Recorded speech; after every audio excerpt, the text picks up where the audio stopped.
Você está no canal oficial de cortes do podcast Fundamentos. Antes de você ver o vídeo, quero te convidar a se inscrever nesse canal também e ativar as notificações, além de dar o seu joinha aqui no vídeo e deixar o seu comentário também. Deus abençoe você, que esse vídeo enche o seu coração demais da presença de Jesus. Bom, Edmar, você está em Ji-Paraná. Ji-Paraná, Rondônia, Brasil. Rondônia, um pouco longe da Bem, gente aqui. Longe. Mas você é daí? Você nasceu aí? Não, Como é que você parou aí? Sou mineiro. Eu então sou mineiro do Vale do Aço, sou lá de Timóteo. Então, o Carlos Cardoso cuida da congregação onde eu nasci. Olha aí. E eu vim para Rondônia em 87. Eu vim aqui para Ji-Paraná no ano de 87. Mas eu sou mineiro perdido aqui no Rondônia. Olha Comedor aí. de queijo, de tutu, frango caipira com quiabo. Torresmo. Pipoca de mineiro, torresmo. É claro. Posso falar com propriedade, né? Ah, coisa boa. Graças a Deus. Mas, Edmar, como é que você conheceu o Senhor? Como é que foi esse encontro aí? Conta esse testemunho pra gente. Como o Senhor me encontrou, né? As pessoas acham que eles encontraram o Senhor, na realidade foi o Senhor que as encontrou no processo. Jean, a sua pergunta é muito interessante, mas eu gostaria de ler um texto antes da gente responder isso. Pode ser? Manda, claro. Que tal a gente abrir a nossa Bíblia na primeira carta de Paulo aos Coríntios, capítulo 1, versículo 30 e 31. 1 Coríntios, capítulo 1, versos 30 e 31. Diz assim... vamos ler o 29 para que vocês saibam o que eu estou querendo comunicar através do testemunho. Diz assim: a fim de que ninguém se vanglorie na presença de Deus, mas vós sois dele em Cristo Jesus, o qual se tornou da parte de Deus sabedoria, justiça, santificação e redenção, para que, como está escrito, aquele que se glorie, glorie-se no Senhor. Que fique claro que tudo aquilo que eu vou falar não será uma exaltação ao pecado, mas ao poder redentor de Deus através de Cristo Jesus. Amém. Porque o Evangelho é o poder de Deus para a salvação de todo aquele que nele crê. Amém? Amém. Então vamos lá. Eu era um menino normal, nascido numa família cristã, minha família toda da Assembleia de Deus, meus pais, meu pai, minha mãe, e fui criado ali num lar cristão. E tive uma experiência com o Senhor na minha primeira infância. Eu estava conversando com meu neto hoje à noite. Eu tinha em torno de 8, 9 anos de idade, a primeira vez que eu ouvi a voz de Deus falando comigo. Então, tive uma infância muito abençoada, rica da presença de Deus na minha casa, uma casa de músicos, muita música cristã, muita presença de Cristo. E eu fui trabalhar muito cedo com meu pai, porque sou filho homem único, tenho 3 irmãs e apenas eu de homem. E meu pai, então, me levou muito cedo para o trabalho, como de praxe dos mineiros, né? Gostar de trabalhar, graças a Deus por isso. Então, eu era muito pequeno, de 6 para 7 anos, quando fui levado para o trabalho com meu pai. Meu pai era o meu super-herói, um homem de Deus, e muitas coisas lindas de Deus através da vida dele, até que, quando eu completei 11 anos, 10 para 11 anos de idade, comecei a ver os primeiros desvios de meu pai, meu falecido pai, vi os primeiros desvios, os primeiros desajustes na vida comportamental e espiritual de meu pai, e isso me produziu sério desgaste emocional.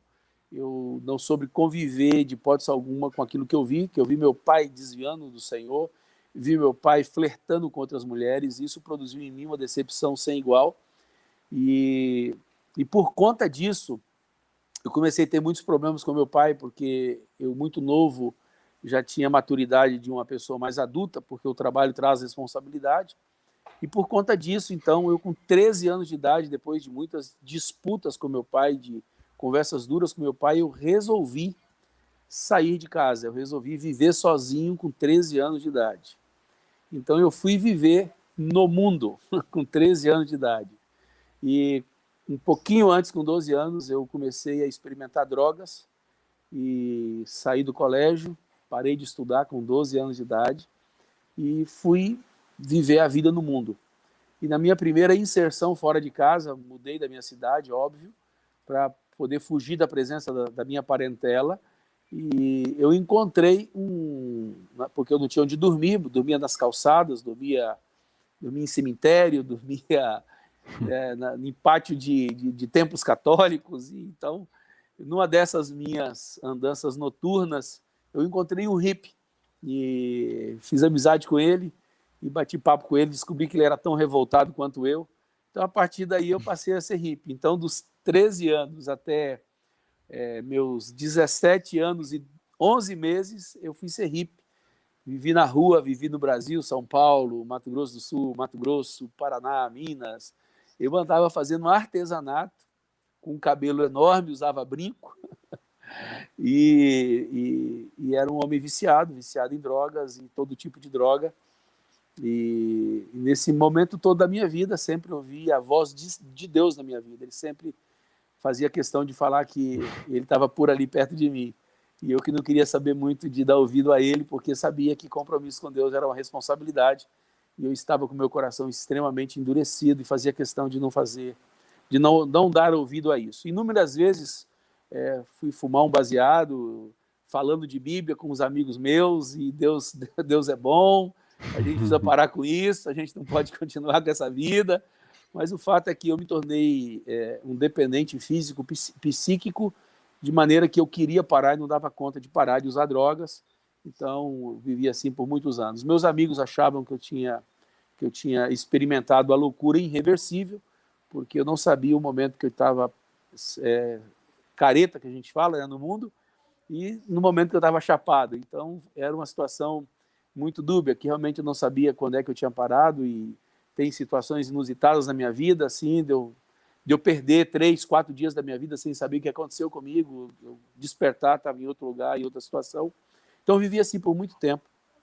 Eu vivia assim no mundo, fazendo artesanato, ia lá para São Paulo, Ladeira Porto Geral, para comprar arame, comprar miçanga, comprar material para fazer artesanato de hippie, e saía pelas praças desse país afora, vendendo brinco, colar, pulseira e etc. Então, assim, vivi minha vida por muito tempo, até que eu estava no Rio de Janeiro. Isso, acho que por volta de... Eu tenho quase certeza que foi início de setembro. Eu tenho uma irmã mais nova que eu, que ela faz aniversário logo no início de setembro, e eu liguei para minha casa porque eu queria dar os parabéns para ela, porque ela era muito minha amiga, era da irmã muito próxima minha, e me deu aquela nostalgia no coração. Resolvi ligar para minha casa. E aí ela me disse, depois eu descubro que é mentira, né? Ela me disse que estava muito doente, que estava muito magra e estava achando que ia morrer, e que ela desejava muito me ver. E aí eu tive um surto de lucidez, e falei assim, eu preciso ver a minha irmã, cara, tudo bem que eu estou muito maluco aqui, mas caramba, se ela morrer, se eu não ver... Aí fiquei com aquela crise de consciência, e eu estava no Rio de Janeiro e resolvi fazer o caminho de volta. Demorei 4 meses para chegar na casa da minha irmã, porque parei pelo meio do caminho e encontrei um cigano, e aí eu falei para o cigano que eu queria aprender a fazer artesanato de cobre, e aí foi aquela confusão, ele falou que me ensinava. E aí aconteceu um fato, eu estou contando esse caso que eu queria contar um fato, porque às vezes as pessoas acham que Deus está com os seus olhos fechados e com suas mãos encolhidas e com a sua boca tapada, mas Deus não. Deus, ele quer resgatar o homem das trevas. Amém. Então eu estava eu estava morando já nessa cidade, nesse caminho de volta para casa, encontrei esse cigano, e esse cigano, nós resolvemos sair de noite, ele era casado, mas a gente resolveu sair para usar droga e beber umas cachaças e sair com a mulherada da noite. E aí, no meio do caminho, a gente parou no boteco para beber uma cachaça. E esse cara fez uma coisa que é importante eu contar a vocês, a todos que me escutam. Ele disse assim, Edmar, você tem família? Eu disse, tenho. Eu disse, rapaz, vou falar uma coisa para você, eu não sei por que eu estou te dizendo, eu não sei porque me deu vontade de fazer essas perguntas, mas eu quero te fazer algumas perguntas. Olha, eu vou falar para você, cara. Aí vou contar a minha história. Eu saí de casa novo, meus pais assim, assim, assim. E vou te fazer uma colocação, cara. Se você tem família, sua família te ama, cara, volta para casa. Não faz a vida que eu fiz, não, velho. Não escolhe esse caminho que eu escolhi, não. Esse caminho é muito ruim. E quando ele termina de falar isso, Deus falou para mim assim: as pedras estão clamando. Eu estou falando com você. Eu falei: meu Deus, eu não valho nada. Eu estou aqui todo atrapalhado. E o Senhor está preocupado comigo, rapaz. Eu falei: eu não acredito nisso, Senhor. E eu, por causa daquele cara, eu falei assim: eu preciso voltar para minha casa. E voltei para casa. Quando chego na casa dos meus pais, eu descobri que a minha irmã não estava doente, coisa nenhuma. E aí um amigo meu de droga, de mundo, foi me visitar. Ele ficou sabendo que eu cheguei, cidade pequena, ele foi me visitar. E ao me visitar, eu falei assim: pô, legal, ele vai vir aqui trazer um negócio pra gente usar, vamos, tô de boa. Aí ele chegou e falou: entra pra cá. Ele entrou, eu perguntei pra ele como é que ele tava. Não, rapaz, tô bem, vou falar pra você. Você lembra daqueles negócios que a gente ia pras quebradas, fumar uma, falando de Deus, que a gente precisava parar com isso? Pois é, cara. Tive experiência com Deus, rapaz. Tem 2 meses que eu não uso mais droga, tô liberto, cara. Me converti. E tive um encontro com Jesus. E aí isso foi o início daquilo que Deus queria fazer na minha vida. Eu falei: sério, o papo rolou. Eu falei assim: rapaz, todo um grupo aqui em denominacional, um pastor interessantíssimo, o cara tem uma visão interessante, não é denominação, o cara prega o evangelho de uma forma legal, um cara inteligente. Vamos lá, cara, vamos na reunião com a gente. Eu falei: rapaz, eu vou lá amanhã eu vou lá, dar um pulo lá. E terminei indo lá nessa reunião com esse pessoal, passei a manhã com eles. À tarde, voltei para a minha vida normal de drogado e dormi, fui deitar na minha cama de noite. E aí aconteceu uma coisa interessante: eu fumava 3 carteiras de cigarro por dia. E Uau. usava droga louca, né? Aí eu, deitado na minha cama, fiz uma oração a Deus, falei com Deus: Deus, você sabe que eu tenho muita vontade de parar de usar droga, eu já não uso mais, não uso porque quero, já porque sou obrigado. Eu já tentei parar, você sabe que eu não dou conta, tenho muita vontade de parar de fumar, não dou conta de parar de fumar. Mas assim, de cada 10 palavras, 11 gírias, né? A língua portuguesa tinha fugido da minha boca. Aí, uns papos malucos com Deus, aqueles papos de noiado com Deus mesmo. Aí falei para ele: vou fazer um compromisso com você. Eu vou dormir hoje. E amanhã, se eu acordar sem vontade de fumar e sem vontade de usar droga, eu vou te servir por toda a minha vida. E dormi. Terminei de fazer não sei se é oração, se é bate-papo. Com Deus, dormi, rapaz. E acordei no outro dia pela manhã. E assim que eu acordei, assim que eu acordava, a primeira coisa que eu fazia era passar a mão do lado da minha cama e acender um cigarro e fumar antes de levantar da cama. E depois de 10 minutos, rapaz, aconteceu um negócio que assim, o Espírito Santo falou comigo, Deus falou comigo: você viu que você não está tendo vontade de fumar? Eu comecei a chorar. Aí eu falei para Deus: eu dei minha palavra ao Senhor, eu nunca mais vou deixar de te servir. E isso aconteceu em fevereiro de 1987. E para a glória do Senhor, até hoje está me sustentando, eu estou aqui de pé. Amém. Para que o nome dele seja glorificado. Então foi assim que o Senhor me encontrou. Sujo, caído, miserável, independente, tinha prazer de dizer que eu mandava na minha vida, que eu governava a minha vida, que eu era dono de si. Um guri de 13 anos ter coragem de tocar a sua vida, você imagina o nível de obstinação que havia dentro do meu coração, de rebeldia que havia dentro de mim. E Jesus me encontrou nessa noite, lá naquela cama branca, uma cama que eu dormia, ela era branca, toda branca. E eu tenho essa marca, essa nobre lembrança de saber que eu tive um novo nascimento ali naquela noite, porque eu fiz um compromisso e Deus fez a parte dele, então eu estou buscando fazer a minha, pela misericórdia dele até hoje, Jean. Ah, que bênção. Então quer dizer que Deus ouve os drogados também, né? Deus ouve o aflito, Deus ouve o desesperado, Deus ouve o necessitado. Se tiver pessoas aqui nos assistindo, que na sua família tiver alguém drogado, creia que Deus pode mudar, Deus tem poder para transformar. Não desista de orar, eu tenho certeza que eu sou fruto das orações de meus pais, das minhas irmãs, dos irmãos que amavam a minha família, que oravam por mim. Eu sei que o céu se rendeu porque muitas pessoas mexeu com Deus acerca da minha vida, pedindo que eu me convertesse a Cristo Jesus. Então, ore, não desista, não desanima, porque o Evangelho é o poder de Deus para a salvação de todo aquele que nele crê.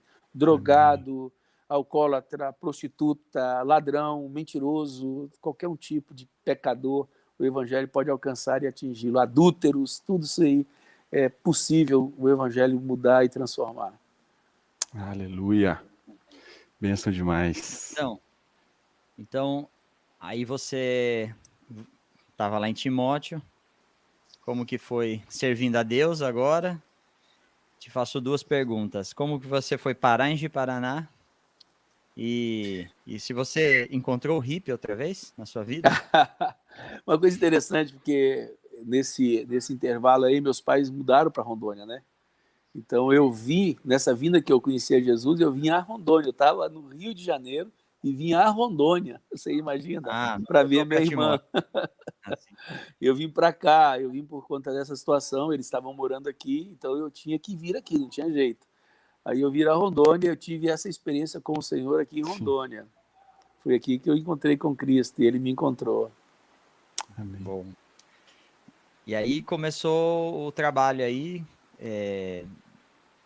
para vocês chegarem no grupo que tem hoje. Conta para os irmãos aí que não conhecem, como que é o trabalho aí de vocês. Você quer saber o trabalho atual ou como nós chegamos? Sim, como chegaram? Então tá bom. Essa obra ela iniciou uma obra indenominacional. Como é que acontecia? Nós tínhamos um movimento aqui, esse pastor que já é falecido. O movimento ele visava ajudar na recuperação de toxicômanos, de alcoólatras e prostitutas. Basicamente, nosso trabalho era esse. O trabalho desse pastor é esse. E ele era muito, muito maluco, porque eu me converti, tipo assim, 2 meses de convertido, ele já me colocou para fazer programa de rádio e sair para pregar com ele. Então, eu dava o testemunho e ele entrava com a pregação. Então, eu tocava um encontro de rádio uma vez por dia aqui, semanalmente, a gente tinha esse encontro de rádio. Esse encontro de rádio, na rádio que a gente tinha, esse programa, ele visava isso. Ele alcançar as pessoas desesperadas, as pessoas que quisessem parar de usar droga, e o mote do programa era esse, né? Se o seu problema é usar droga, o problema é seu, mas se o seu problema é parar de usar droga, o problema é nosso.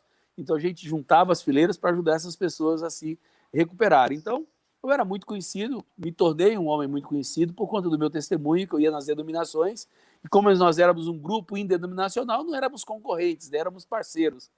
Então eu era chamado para pregar em várias denominações e dar meu testemunho, então eu terminei me envolvendo com isso. Só que esse pastor, ele era muito inteligente, esse sujeito, ele era um odontólogo e já tinha envolvido com política, era um sujeito assim de uma mente bastante ampla. A maior biblioteca particular que eu conheci na minha vida era desse homem, um homem muito culto, e caíram 2 livros em especial na mão desse homem que mudou a cabeça dele. Ele era um pastor presbiteriano renovado e ele leu esses 2 livros e ele falou, pô, tá tudo errado. Então eu costumo dizer assim, o nome dele era Francisco Andrioli, o Andrioli ele descobriu o que estava errado, mas ele não conseguiu descobrir o que era certo. Então, assim, ele conseguiu desconstruir na minha cabeça toda essa estrutura organizacional. Ele me mostrou, conseguiu me mostrar que aquilo não era o caminho bíblico para a edificação da igreja. Ele só era perdido no como fazer, e nesse processo ele morre. Aí a gente ficou aí sozinhos, digamos assim.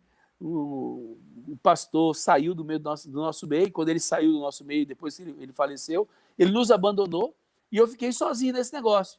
E quando ele nos abandona, ele não me disse porque estava me abandonando, mas aí eu fui na casa dele, aí ele me deu uma esfrega, falou que eu não tinha identidade com Deus, que se eu tivesse identidade com Deus eu não estava choramingando a seda de um homem, que eu tinha que depender de Deus. E aí eu falei, rapaz, esse cara tá certo, ele é mais sabido do que eu não devo ter identidade com Deus, não, eu vou atrás dessa identidade aí, ver o que é isso.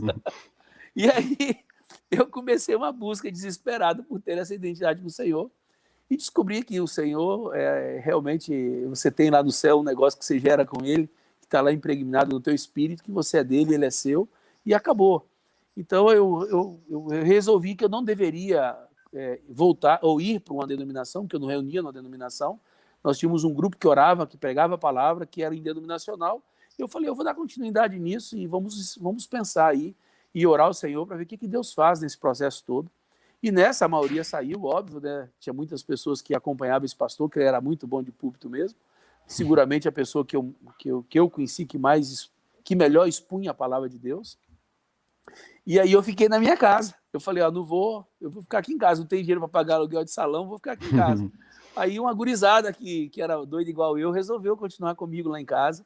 reunindo comigo, fazendo encontros comigo. E a gente foi orar a Deus, pedir a Deus o que ele queria, pedir para o Senhor me dar revelação, como é que era, como é que poderia cooperar melhor com o Senhor, com o reino dele. E aí Deus milagrosamente me fez encontrar pessoas, que aí é só o poder de Deus, o Deus onisciente, que tem todos os obreiros na mão dele, me fez encontrar os irmãos de Porto Alegre há muitos anos atrás, que começou a vislumbrar uma luz no meu coração para eu entender o que deveria ser feito, porque eu só tinha entendido até então o que não deveria. Aí eu comecei a compreender melhor e ser ajudado naquilo que deveria ser feito. Então foi aí que começou esse início de obra de restauração, isso nos anos de 89 e 90. Amém. Muito bom, muito bom. Jean? Deixa eu colocar uns comentários aqui. Vamos lá. Olha o que a Dilma Santos escreveu aqui, ó. Chorando aqui de tanta alegria por esse testemunho do poder de Deus. Aleluia.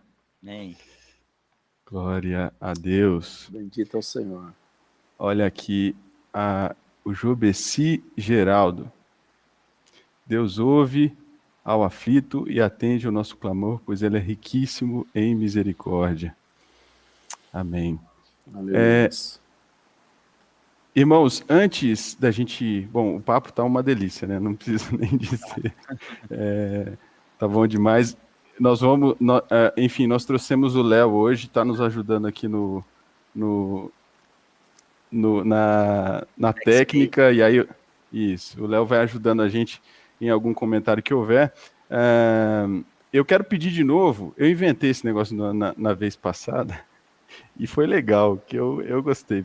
Acho que a gente conseguiu ver os rostinhos que estão acompanhando a gente aqui. Eu queria de novo convidar vocês aí, faz uma foto de vocês assistindo essa edição do podcast e manda pra gente. Nós vamos tentar botar aqui a turma que tá vendo. O Léo vai ajudar a gente hoje para eu me enrolar menos, tecnologicamente.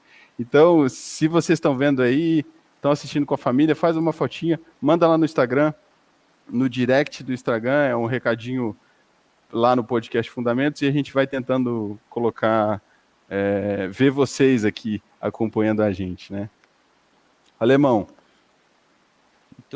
Muito bom. A participação aqui tá muito boa também. Vamos lá.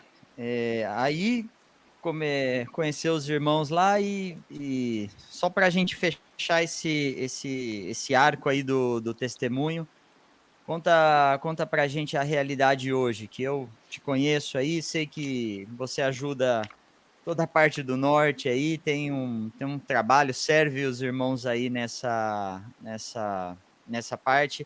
Fala como que desse grupo pequeno na tua casa virou um grupo grande e continuando fazendo as coisas de forma simples, mas para o Senhor, né? E puxando um pouco para o tema, como você foi entendendo como é o modelo, né? Saindo daquela desconstrução que você falou, o pastor que você conheceu lá, ele soube desconstruir, talvez ele não soube construir. Como isso foi passando na vida de vocês aí no dia a dia?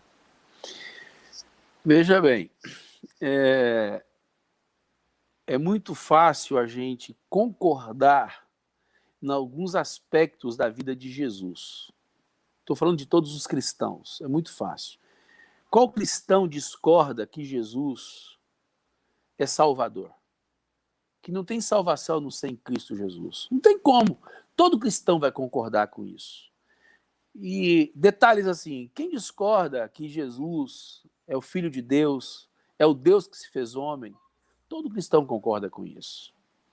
Qual cristão que discorda que Jesus vai voltar? Todo cristão concorda com isso. Agora, tem um aspecto da vida de Jesus que, para mim, foi talvez a base de toda a descoberta, é não olhar apenas para o Jesus que salva, não é olhar apenas para o Jesus que cura, não é olhar apenas para o Jesus que vai voltar e nos levar para morar eternamente com ele, mas olhar para o Jesus obreiro, para o Jesus que agradou ao Pai por completo. Então, isso foi, talvez, a maior descoberta na minha pequena idade ainda, de querer me interessar em olhar para Jesus do ponto de vista de Jesus obreiro. Então, perguntas assim, Jean. Se eu perguntasse livremente, espontaneamente, assim, para qualquer pessoa, você conhece um pastor melhor que Jesus? Qual que seria a resposta de qualquer cristão?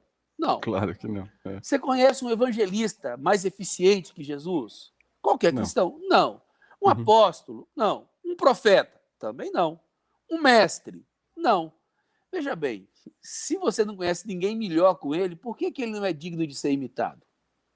De olhar para esse Jesus obreiro, para esse Jesus que fez aquilo que o Pai queria que fosse feito na Terra. Então, talvez a maior descoberta seja essa. Seja lá no início da minha vida ministerial, eu ficar preocupado com esse negócio de querer entender como Jesus exerceu o seu serviço aqui na Terra. Como Jesus agradou o Pai como obreiro aqui na Terra, como pastor, como evangelista, como discipulador, como discípulo. Então, isso talvez para mim tenha sido a grande abertura que Deus, pelo Espírito Santo e pura bondade e misericórdia, porque é só bondade dele, por bondade ele me fez entender e ler que isso seria, digamos assim, a maior descoberta que um homem de Deus poderia ter na vida, é ter Jesus como sua referência, ter Jesus como seu único modelo. Então, inicialmente, foi tudo assim. Então, eu não tinha, tipo assim, normalmente as pessoas têm um homem que vai admirar. Naquela época, eu era aqui perdido em Rondônia e ia admirar que homem? O cara que eu admirava abandonou a gente, falou que estava indo embora, pastor. Então, eu não tinha mais a quem admirar. Então, isso foi, talvez, seguramente tenha sido o maior gancho do Espírito Santo para me tornar um homem mais maleável àquilo que é a vontade de Deus. Então, por conta disso, eu fui seguindo alguns caminhos. Um desses foi o Espírito Santo ter milagrosamente me feito conhecer pessoas, que era fruto de minha oração. Eu vou contar para vocês rapidamente para vocês entenderem. Quando eu me senti abandonado, estava sozinho com um grupo de gente lá, nós éramos mais ou menos uns 15, 16, e aí eu orava a Deus, nem minha esposa sabia disso. Eu disse ao Senhor: Deus, se o Senhor de fato está interessado que essa obra exista, que aqui a gente comece uma obra desse jeito, o Senhor vai mandar na minha casa alguém que venha me referendar acerca desse negócio, acerca desse reino e desta palavra da verdade. Toda a minha casa, num dia de sábado, eu e minha esposa, que eu trabalhava a semana toda viajando como representante, chegava no final de semana e ajudar ela a lavar, a passar, aquela confusão, né, de jovem casado. A gente tinha 3, 4 meses de casado, eu já estava tocando uma obra com 4 meses de casado, e aí, numa tarde, bate palma lá na minha casa, aparece 2 senhores e perguntando: aqui que mora o Edmar? Sim, aqui que mora o Edmar. Pois é, eu vim aqui porque Deus me mandou, eu sou fulano de tal, eu vim aqui porque o Espírito Santo pediu para mim vir falar com você, e era exatamente tudo aquilo que eu queria, e por conta desse irmão, eu conheci os irmãos de Porto Alegre, que vieram na minha casa também. Então, as pessoas nós não podemos nos esquecer que a igreja tem um dono, e ele não é dono só da igreja, é dono dos obreiros também. Se o obreiro depender do Espírito Santo, Deus há de continuar fazendo milagres, como estes, né, que até hoje a gente conta com lágrimas nos olhos, porque Deus não me abandonou, não me deixou só, não me deixou naquele quarto orando sozinho, ele estava me ouvindo e ouvindo as minhas súplicas. Então, a gente começou a obra dependendo de Deus, e a gente não pode continuar a obra sem depender desse mesmo Deus. Sim. E hoje eu estava passando por uma leitura minha leitura diária. A gente não pode desprezar, alemão, os dias dos pequenos começos. Isso é bíblico, né? Deus diz que a gente não pode desprezar os pequenos começos, que Ele é o Deus que faz os montes virarem campinas, e é Ele que começou a obra e Ele concluirá. E essa palavra veio do meu coração desde muito cedo. Eu cria que Ele estava conosco, que Ele ia nos conduzir, e que nós queríamos ver a glória dele nessa cidade, nessa região. Pra vocês terem noção, eu tinha meia dúzia de gente da minha casa, eu já era representante, viajava o estado orando, pedindo a Deus cada cidade, discípulos. Senhor, em cada cidade estabeleça teu reino, nos deixa colher frutos em cada cidade. Então, é o coração da gente no Senhor, querer fazer o que Deus quer e não o que a gente quer, que eu acho que talvez seja o grande segredo, né, de Deus não perder o governo dele sobre nós, e a gente não deixar de ser governado pelo Senhor no processo que o ministério pode fazer isso, né? Achar que você sabe, que Deus deixa de governar seu coração, você fica só com a sua sabedoria. Sim. Não tem. Hoje aí na congregação em Ji-Paraná são quantos irmãos que congregam juntos aí?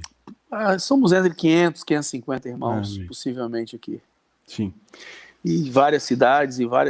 no estado de Rondônia, Acre, Sim. Mato Grosso, aí espalhado em várias cidades aí. Começamos obra, nós estamos começando obra agora lá em São Miguel, uma cidade a 190 quilômetros aqui de Ji-Paraná.